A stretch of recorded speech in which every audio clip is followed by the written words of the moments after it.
Weekend पे जब Saturday Sunday को सेनेट और कौमी असेंबली और सेनेट का इजलास बुलाया गया था, उस दिन अगर फजल रहमान साहब मान जाते तो रात के अंधेरे में ये आईनी तरमीम पास हो जाती। अभी आपको लग रहा है कि हुकूमत इस पोजीशन में है या बहुत मुश्किल होगा ये करना? देखिए, हम जिस मौजूदा सूरत हाल में इस वक्त खड़े हुए हैं ना, इसको मतलब ही हाँ बिल्कुल इसको ही मैं जो है वो सिंबलाइज कर लेता हूँ कि इस वक्त कैमरे की आंख दिखा रही है कि आपके पीछे लोग इस मौसम की वजह से घरों को भाग रहे हैं। मौसम ख़राब है, हवा चल रही है, बारिश हो रही है, ख़वातीन भी डिस्टर्ब हैं, मैं भी डिस्टर्ब हूँ, लेकिन आपकी वजह से हम तीनों खड़े हुए हैं यहाँ पे। कैमरामैन भी बेचारा तकलीफ में है। आप लोगों को गरम कॉफी पिलाऊंगा क्योंकि आपके पास नहीं, वो इसलिए क्योंकि आपके पास ये ताकत है, आप हमें खड़ा कर सकते हैं यहाँ पे और हम आपको ना नहीं कर सकते। तो मौसम बहुत ख़राब है लेकिन फिर भी लोग हम खड़े हैं यहाँ पे। तो मजबूरी तो पाकिस्तान में भी यही हो रहा है। दिल किसी का नहीं चाह रहा। सही है। अच्छा, नून को, पीपल्स पार्टी को भी पता है इस बात का, दिल नहीं चाह रहा उनका बस चले तो वो भी इस वक्त जो है वो अपने घरों को भाग जाएं। लेकिन शहजाद इकबाल जैसा कोई शख्स है जो कह रहा है कि नहीं आपको जाना पड़ेगा। मुझसे तो बहुत ज़्यादा ताकतवर होगा जो भी शख्स होगा। नहीं है कोई ना कोई पाकिस्तान के सियासी निज़ाम में कोई शहजाद इकबाल है जो कह रहा है कि नहीं आपको खड़ा होना पड़ेगा। अच्छा, एनजीओ आएगा तो ये होता है, सियासत के अंदर इस तरह होता है। अच्छा, जारी बात है इसके फिर बेनिफिट्स भी हैं। जिस तरह अभी थोड़ी देर पहले आपने कहा मैं आपको कॉफ़ी पिलाऊंगा सही है। तो इन सियासी जमातों को भी इन सियासी जमातों को भी कहा जाएगा कि हम आपको कॉफ़ी पिलाएंगे, तो वो बेचारे खड़े हैं। But having said jokes apart, मौलाना साहब के हवाले से अगर माज़रत के साथ बड़ी रिस्पेक्ट है उनके साथ, आप भी मिले होंगे, हम सब मिल चुके हैं उनसे, लेकिन कहानी यार यहाँ पे ये मत मुझे कोई कहे कि बड़ा प्रिंसिपल स्टांस ले लिया है, ऐसा नहीं है। हिस्ट्री ये नहीं बताती। हिस्ट्री मुझे जो बता रही है ना, मैं तो माज़रत के साथ उसके साथ चलूँगा। मैं तो उन पाँव के निशानात को देखते हुए जाऊँगा। मैं हिस्ट्री ये बताती है कि मौलाना साहब को डील अच्छी चाहिए, हो सकता है मिल जाए। अच्छा, ये अब इसमें कहने वाले कहेंगे बहुत बुरी बात है, कोई बुरी बात नहीं है, सब करते हैं। सियासत का डील नहीं करती, हाँ। पीटीआई डील नहीं करती, पीपल्स पार्टी डील नहीं करती, सब करते हैं। तो मौलाना साहब अगर एक अच्छी डील ढूंढ रहे हैं, उनका हक है एक सियासतदान होने की खातिर। क्या ये जो इस वक्त जो जजेस हैं उन पर भी हम ये कह सकते हैं कि वो जुडिशल एक्टिविज्म दिखा रहे हैं इस माहौल में? घर में चोरी हुई, मालिक मकान ने जाके पुलिस को कंप्लेंट की, पुलिस आई चोरी की इन्वेस्टिगेशन करने के लिए, घर से लाश भी बरामद हुई है। लेकिन चोर ये कहता है कि मेरे ऊपर जो कुछ भी तहकीकात करनी है ना, चोरी की करें, लाश का मेरे साथ कोई ताल्लुक नहीं है। पाकिस्तान के इलेक्शंस के अंदर भी जो है एक लाश मौजूद थी माजरत के साथ। पाकिस्तान तहरीक-ए-इंसाफ के वोटर ने जाके पाकिस्तान तहरीक-ए-इंसाफ के कैंडिडेट को वोट दिया। पाकिस्तान के तहरीक-ए-इंसाफ का जो कैंडिडेट था वो कह रहा है मैं पाकिस्तान तहरीक-ए-इंसाफ का कैंडिडेट हूँ, वो इलेक्शन जीत गया इसी बुनियाद पे या हार गया, वट एवर इट इज़, वो पाकिस्तान तहरीक-ए-इंसाफ के नाम पे था। पूरा प्रोसेस पाकिस्तान तहरीक-ए-इंसाफ के नाम पे हुआ है। लेकिन एंड ऑफ द डे हम इस टेक्निकलिटी के पीछे अगर छुपें कि जनाब क्योंकि पाकिस्तान तहरीक-ए-इंसाफ कंप्लेनेंट नहीं थी तो क्या इंसाफ हो जाएगा? क्या पाकिस्तान के अवाम के साथ वो तमाम जो सीटें हैं, ये कितनी हैं, 41 सीटें हैं ना, 41 सीटों का मसला है, 41 हलकों के अवाम के साथ क्या इंसाफ हो जाएगा इस बुनियाद पे? अच्छा चलें एक मिनट के लिए टर्न कर लेते हैं। हम लोग 4 लोग खड़े हैं यहाँ पे, आपके ख्याल में उन 41 हलकों में आज इलेक्शन करवा दें, आज इस तारीख में कौन जीतेगा?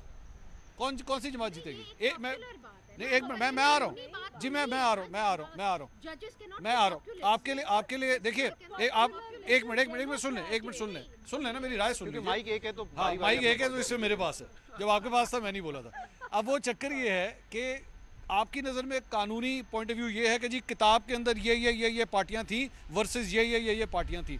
मेरी नज़र में कानून एक इंसान के साथ अगर ज्यादती हुई है वो इंसाफ होता हुआ नजर आना चाहिए। आपको भी पता है वो 41 सीटें तहरीक इंसाफ की, इनको भी पता है, मुझे भी पता है, शहजाद साहब को भी पता है 41 सीटें तहरीक इंसाफ की हैं। असल मकसद क्या है, नीयत क्या है?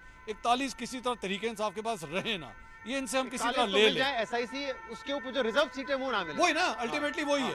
अच्छा, हम सब जानते हैं कि वोट भी पीटीआई को पड़ा है, हम सब जानते हैं उम्मीदवार भी पीटीआई का है, लेकिन पता नहीं हमारा दिल नहीं कर रहा कि किसी तरह सीटें पीटीआई को जाएं। असल बात ये है।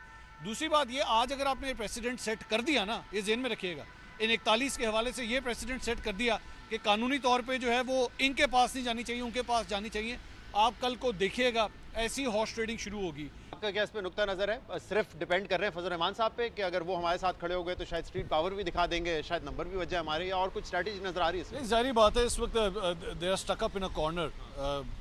ये जलसे करना, एहतजाज करना, मकसद वही है। मैं आरफा की बात से एग्री करता हूँ कि इवन दो शायद स्ट्रैटेजी ना हो और फ्रैंकली स्पीकिंग मैं इस वक्त जो उनकी लीडरशिप में देख रहा हूँ, मुझे उनके अंदर कोई दमखम नज़र भी नहीं आ रहा कि वो इससे पहले कोई इतना कोई उनका एक्सपीरियंस हो। मतलब बैरिस्टर गौहर ने इससे पहले कितनी को एहतजाजी रैलियाँ, एहतजाजी तहरीकें जो है उनको लीड किया, कभी भी नहीं किया हुआ।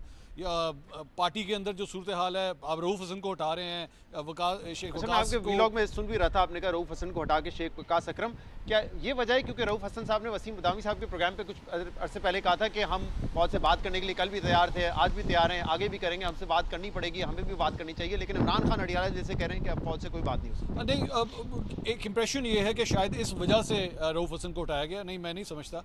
मेरी इतलात के मुताबिक रऊफ़ हसन के ख़िलाफ़ जो है वो पिछले 2-3 हफ्ते से ये सिलसिला चल रहा था कि पार्टी के अपने अंदर से आवाज़ें उठ रही थी कि इनको हटाया जाए।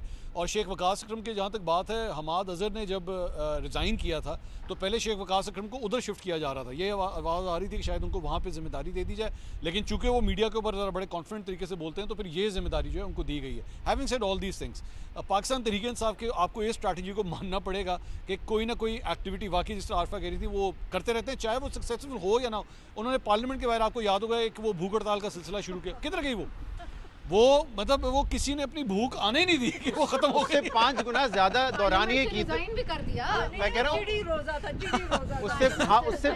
उससे 5-6 गुना ज्यादा का तो लोग इंटरमीडिएट फास्ट कर लेते हैं। जी हाँ, जी हाँ। तो वो मतलब आप देखें ना, एक फेल्ड स्ट्रैटेजी थी, उसका कोई सर पैर नहीं था। हुकूमत कह रही है ये फैसला आईनी नहीं है और इस पर हम अमल दरामद नहीं करेंगे। बाकी मैंने तो ये भी डिबेट सुनी है कि राना सनाउल्लाह, दीगर लोग कह रहे हैं कि ये कहाँ पे लिखा है आइन में कि तशरीह सुप्रीम कोर्ट ने करनी है। ठीक, वो कह रहे हैं हम नहीं अमल करेंगे क्योंकि आईनी फैसला नहीं है। ठीक। तो ये क्या मामला कहाँ आगे अच्छा, मेरा सिर्फ इसमें एक छोटा सी मेरी अर्ज़ है, इन्होंने मुनीज़े ने इख्तलाफ किया, इनका हक है, ये इख्तलाफ कर सकती हैं, हुकूमत भी इख्तलाफ कर रही है, उनका भी हक है।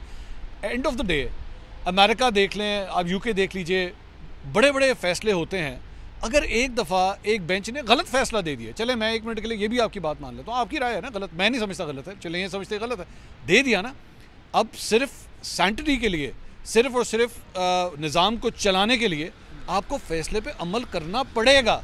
ये आप नहीं कह सकते, खुदा के लिए ये कितनी खौफनाक बात है कि आप ये कह रहे हैं कौन होते हैं वो 8 जज, क्यों ये फैसला दे दिया, नहीं हो सकता ये, किस, how can you say that.